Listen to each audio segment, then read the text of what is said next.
Assalamualaikum warahmatullahi wabarakatuh. Saya Evi Barokah akan menyampaikan eksplorasi konsep refleksi diri tentang pemikiran Ki Hajar Dewantara. Siapa yang tidak kenal Ki Hajar Dewantara yang seperti ada di background saya? Ya, pastinya tahu ya Ki Hajar Dewantara yang nama aslinya Suwardi Soejoningrat, yaitu Bapak Pendidikan Nasional. Yang pertama, saya akan menyampaikan intisari pemikiran Ki Hajar Dewantara tentang pendidikan. Menurut Ki Hajar Dewantara, pendidikan dan pengajaran merupakan usaha, persiapan, dan persediaan untuk segala kepentingan hidup manusia, baik dalam hidup bermasyarakat maupun hidup berbudaya dalam arti seluas-luasnya. Ki Hajar Dewantara menjelaskan bahwa pendidikan adalah tempat persemaian benih-benih kebudayaan dalam masyarakat dan meyakini bahwa untuk menciptakan manusia Indonesia yang beradab, maka pendidikan menjadi salah satu kunci utama untuk mencapainya. Pendidikan dapat menjadi ruang berlatih dan bertumbuhnya nilai-nilai kemanusiaan yang dapat diteruskan atau diwariskan kepada generasi berikutnya. Selanjutnya, tujuan pendidikan yaitu menuntun segala kodrat yang ada pada anak-anak agar mereka dapat mencapai keselamatan dan kebahagiaan yang setinggi-tingginya baik sebagai manusia maupun sebagai anggota masyarakat.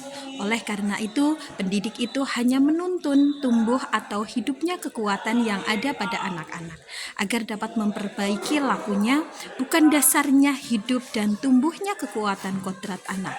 Ki Hajar Dewantara mengibaratkan peran pendidikan seperti seorang petani atau tukang kebun. Anak-anak seperti biji tumbuhan yang disemai dan ditanam di lahan yang telah disediakan.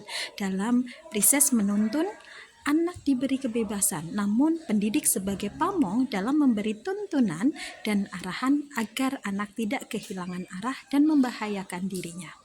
Seorang pamong dapat memberikan tuntunan agar anak dapat menemukan kemerdekaannya dalam belajar.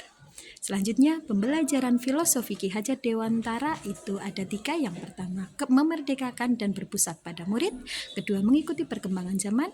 Ketiga, tidak bertentangan pada nilai-nilai kemanusiaan. Dan yang keempat, pembangunan budi pekerti dan berfokus pada proses bukan hasil. Nah,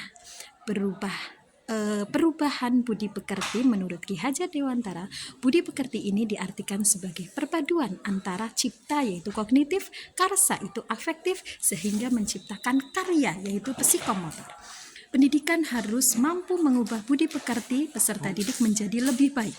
Filosofi Ki Hajar Dewantara dapat terwujud jika yang pertama, guru bersifat among sesuai dengan semboyan atau trilogi Ki Hajar Dewantara.